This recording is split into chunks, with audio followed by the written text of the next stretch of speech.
the end of Halo 2, we thought it would be a really cool idea if we got a lot of people involved with making some more multiplayer maps. Most people spend their time in the multiplayer maps, not in the single-player ones.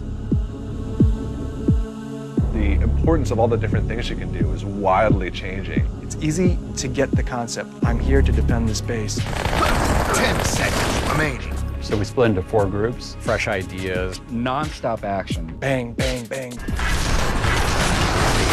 Frantic game of whack-a-mole. It's a lot of new eyes. Definitely see stuff that you're like, how the hell did they do that? I think you're exaggerating. Swing. Just like everybody else, we were getting a little bit tired of playing some of the same maps over and over, so it was a great opportunity to get more maps out there. Double kill. Triple kill. Killtacular.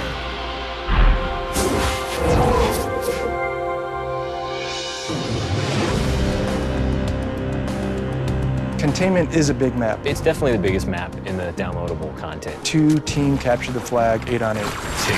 This map is so big, the Xbox can't even hold it. We're visiting the quarantine zone. These zones were created by the Sentinels in order to prevent the flood from escaping further and infecting even more of the Halo structure. It was supposed to be just a straight-up conversion of Timberland from Halo PC. The bases are more intricate. Because they're basically the Sidewinder bases. And more interesting. Change it even further. More dynamic. Just change it all together. 2 rocket launchers. There's also 2 sniper rifles. 2 warthogs. A Banshee. And then outside of your wall is a tank. We tried to do some things that the other big maps didn't, incorporating the tank, hopefully effectively this time.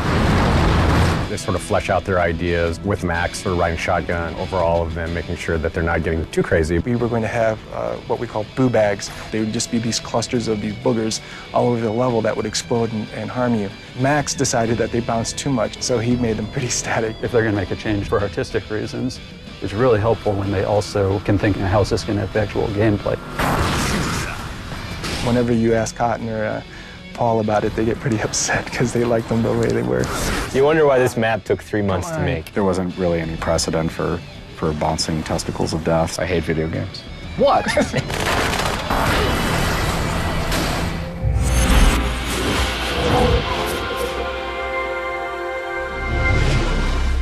Backwash is a humid environment. In all our other multiplayer maps, you can see the other player from a quarter mile away. Here, you can't.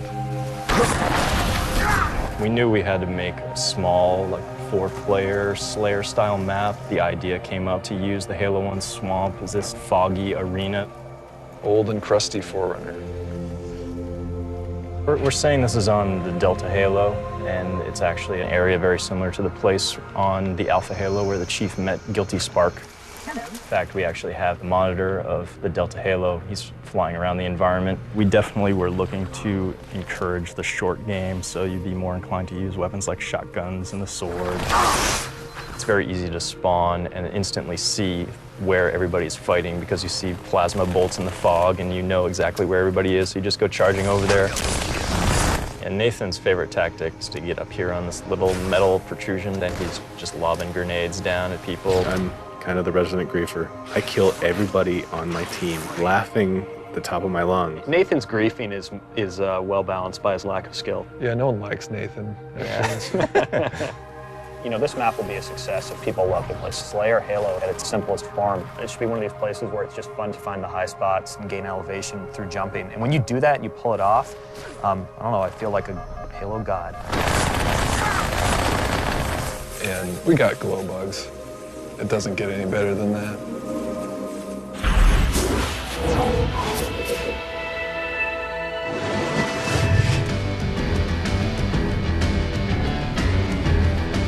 Terminal. It's a train terminal. Exists in New Mombasa. It's supposed to be Zanzibar Plus. What if we took Zanzibar to the next level? What would that map be? It's completely asymmetrical. There are 2 bases, but it's not a mirrored environment or an environment that is rotated so it's identical on both sides. The nature of it is it's imbalanced. So the attackers have a starting location and the defenders have a base, but they're not equal in like which one is easier to defend or easier to attack. The only real dynamic element is the train. If you play too close to the tracks, you'll die. most of our Halo 2 maps playing single flag CTF. The vehicles are fun, but they're not a key component of how you win or lose that. And we wanted to make a vehicle encounter significant. You cannot ignore the Wraith. The Wraith is a big deal. You need to take out the Wraith if you're an attacker. If you're a defender, you want to preserve the Wraith. Everything that we're thinking about is balance. We put a lot of thought into making sure that a guy on foot can destroy that vehicle.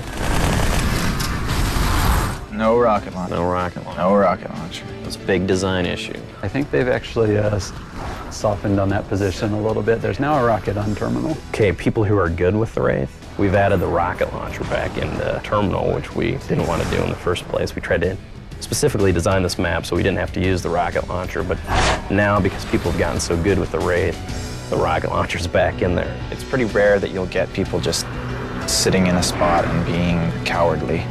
I hate cowards. Sudden death.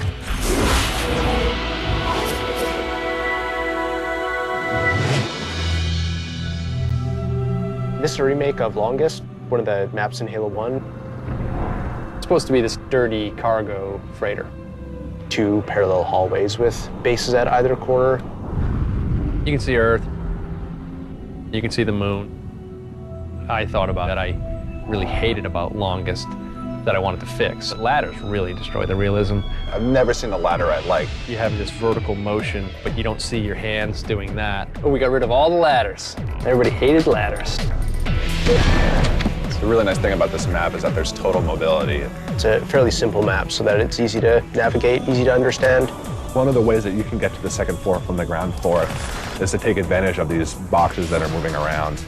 Gameplay-wise, they create a very huge change because they create this jumping path that you can get between the 2 levels on the map from any point. One of the interesting things that just kind of fell out of this design, and this is not intentional, if you were on the conveyor belt, even though you're moving faster than the motion sensor, if you're standing still, you don't show up. It has like this one thing that we've never had before, which is you can hide and actually end up in a different spot than you were, and the whole time you won't be on the motion sensor. I wanted to put the ladders back in, but make them slanted so that you didn't have the same horrible problems that you did. He never expressed that to us. Yeah, I never expressed that. He would have got shot down. That would have been a problem.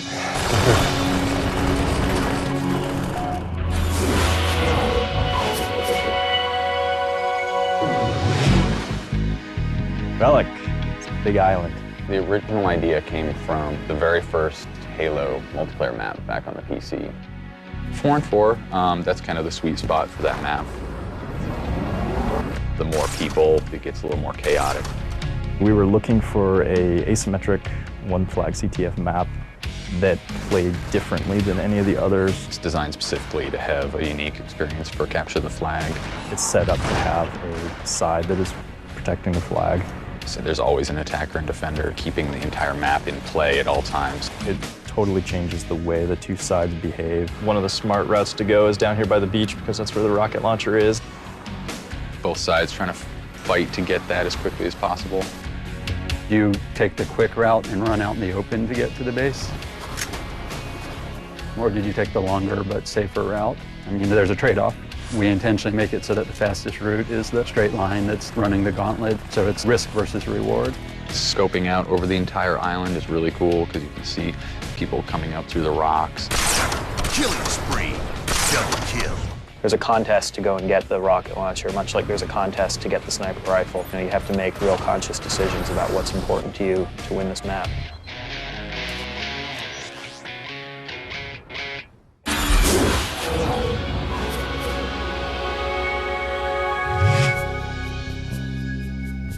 Gemini. Its origin is in Marathon. In Marathon Infinity, there was a map called Duality. That's the fundamental structure that we took. It's not really a symmetrical or asymmetrical map. It's an arena free-for-all map. We wanted it to feel wholly otherworldly. This isn't something for the rest of the Covenant. This is the Prophet's antechamber. The 2 rooms, the ramps in the lower lobby. The teleporters that let you rapidly move to another part of the map. The doors seem really mundane, but a door actually lets you play with a person. That's what this is, corridors, cool, moody lighting, lots of artfully well-placed weapons, and good combat. So that's the essence of a good ground pounder. Even walking slowly, I can cover the entire map in about 15 seconds. That makes it very difficult to actually mount a defense. Our engine is designed for a mix of different weapons that work at different ranges. You can only carry 2. The reason you pick up 2 plasma rifles is not so you can squeeze both triggers at the same time. It's so that you can pulse them. Like you can fire one until it burns and then fire the other while the other one's cooling off. Because if you need to reload when you're dual wielding, then you're basically screwed.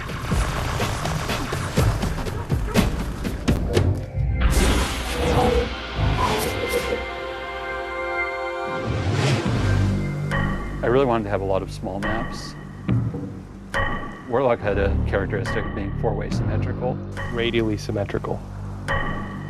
It's designed to be completely equal. Warlock is based on the original Halo 1 map, Wizard. And for those that played Halo 1 multiplayer, this is going to be like an old friend. They're going to immediately walk into this map and be like, oh, I know what's happening. I thought it'd be fairly easy to get Warlock up to speed, considering that the geometry already existed. We had to mark off each base with a different color so that you wouldn't get lost. And it's pretty easy to get lost in a place where every 4 of the corners look identical. The game is really giving you something that you look at and something that you hear. We have almost 36,000 pieces of audio that went into Halo 2. Territory control. With 64 surround sound voices. Double kill. And if you're playing multiplayer and you have a big battle going on around you, you are probably more than likely hitting that 60 to 64 voice limit pretty easily. Lost the lead. If you look at it and you think it should make sound, we try to make it make sound. I put some things like there's bats. No bats. So I think they're up in there somewhere. I'm sure, yeah. I mean, I know that we don't have any, so. Bats? No, no bats.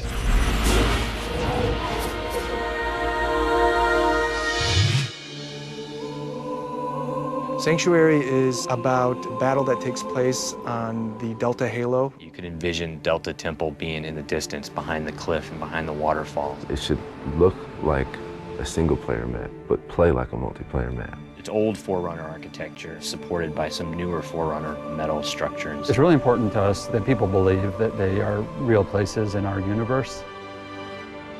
First is just a high-level strategy, just a plan. From there, we go to paper design, which is the designer and the artist working together. It actually is a symmetrical map. Symmetrical is mirrored in some fashion, and it's an attempt to try to make things balanced. A map can feel balanced, but there's a subtle sniper advantage to one side or the other. What it was designed for is CTF. Flag taken. There's medium-range weapons like the battle rifle and the carbine, the SMG, you got a needler. Those are all symmetrically placed to give each team even playing field. Every time they take on one of those weapons or taking on a role, that's kind of the mentality that I take, designing a space is, are there good places for a player to assume those roles and be effective? And are there places for players to fight against that role as well?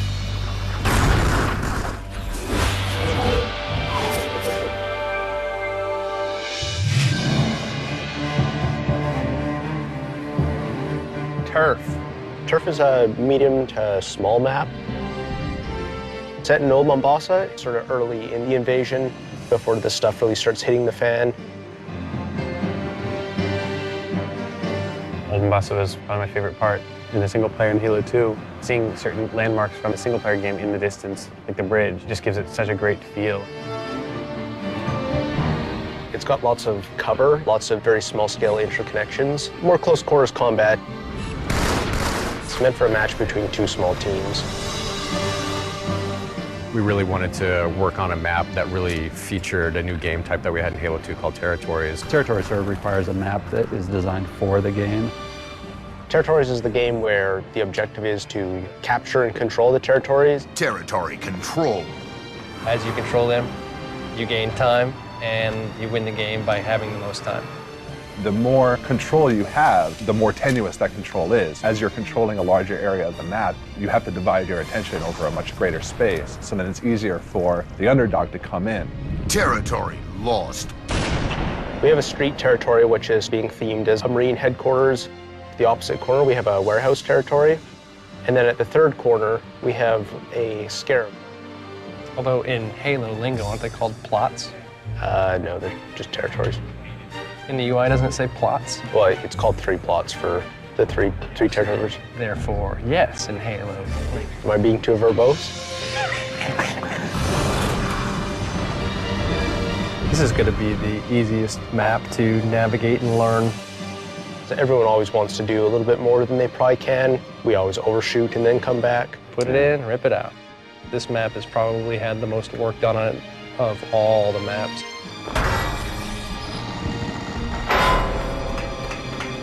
It's insane the detail that's on here. This is probably my favorite Halo map thus far. It's awesome. I love this map. I like it. It's a fun map, and I did no work. Territory control. As a game developer, you really get to enjoy 2 games. One is the game of creating the systems and the art itself, and then the other one is to actually play test it. The rest of the staff is working on all these maps. What's the animation team going to be doing? Part of this process was getting everybody to take on a new challenge and even expand those skills in new ways that they hadn't thought of before. So that was a great opportunity to get a cinematic together. We looked at the way we combined animation and sound and everything else into the cinematics in Halo 2 and how we could make that process better. We didn't feel like our pipeline was really well thought out, and we wanted to go through it again and come up with new tools. We were all like, well, let's do a short film.